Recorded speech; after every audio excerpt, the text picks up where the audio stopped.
Alright, installation of the pontoon mount. So the first thing we want to do are get our nuts that we have. And what we want to get them in, there's two pieces. We have our bottom piece that will attach onto the bottom of the pontoon rail and the top. They will eventually fit like that. Now what we want to do is, as you can see, the outline here is exactly the same shape as a nut. That is what's going to grab the screw when we put the screws through. So, first step, you have 4 nuts. Doesn't matter which piece you go first. Just use your fingers, line it up, and it will go once it's lined up. Just like that.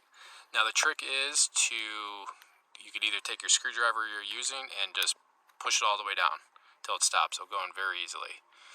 Now this is important because what we need are the screws to eventually grab the nuts. So again, just put it in with your hands and it will pop in there very easily. Next piece, okay, same thing. Outline of the nuts, fingers, screwdriver. This one's not as bad to get as deep because it's a short screw. And there we go. Now they're both in. If for any reason you need to get them out, you can. And you could just get something small. I'm just using a little drill bit. And you can go on the opposite side and you'll be able to grab the collar and it'll pop out. Okay, we got our nuts in there. That will go to the bottom. We're going to take our top piece, or middle piece I should say, and that will just go right in there. Now we're going to come back to this, but as you can see there's a little space there. So it is designed to fit different rail sizes, so you can see we got a little gap. Now this would be fine, but we do have a spacer, so this comes back to our spacer. And we have 2 spacers. We got spacer number 1, spacer number 2. Now this guy, what that would do is fit right on here. You'll see the shape perfectly matches, and that would, right there, that would snap. Push it all the way till it's flush. Okay, till it's flush like that, and then that would sit there. So let's get back to the row. So we're gonna take our top piece or bottom piece, doesn't matter. And I'll take the bottom piece, and then now, see how it's that nice flush fit.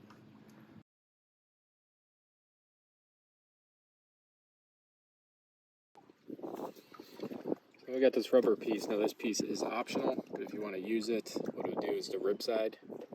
Okay, it's going to fit right in there. Place it right in there, push it in, and there you go. So a little extra space right there on the bottom. Screws go in. There you go. Press it. We'll drop those right on top. That will fall right in there. Okay, just wiggle them a little bit. Perfect. Now, take your screwdriver.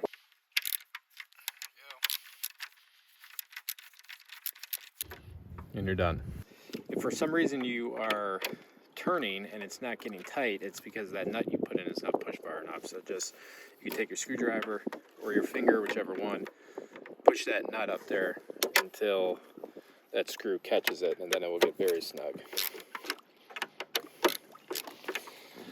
So it's on, and it's very snug, not moving, very secure. Now the next step, to put our top plate on. This is where the whole click and play system comes in. Simple, line up the holes. So the two there are going to line up. Just get to where the holes line up. Then all you do is we're going to use our little screws. And simply screw down.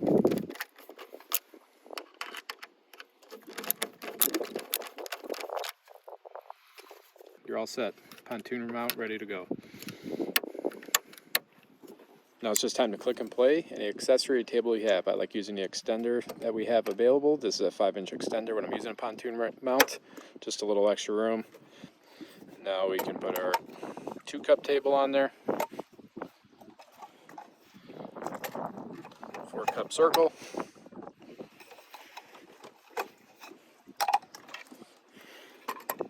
Square.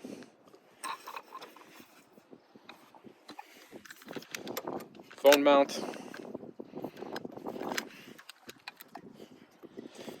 And then if we wanted to, say this was in the back, we wanted to put our flagpole on there, that is click and play as well.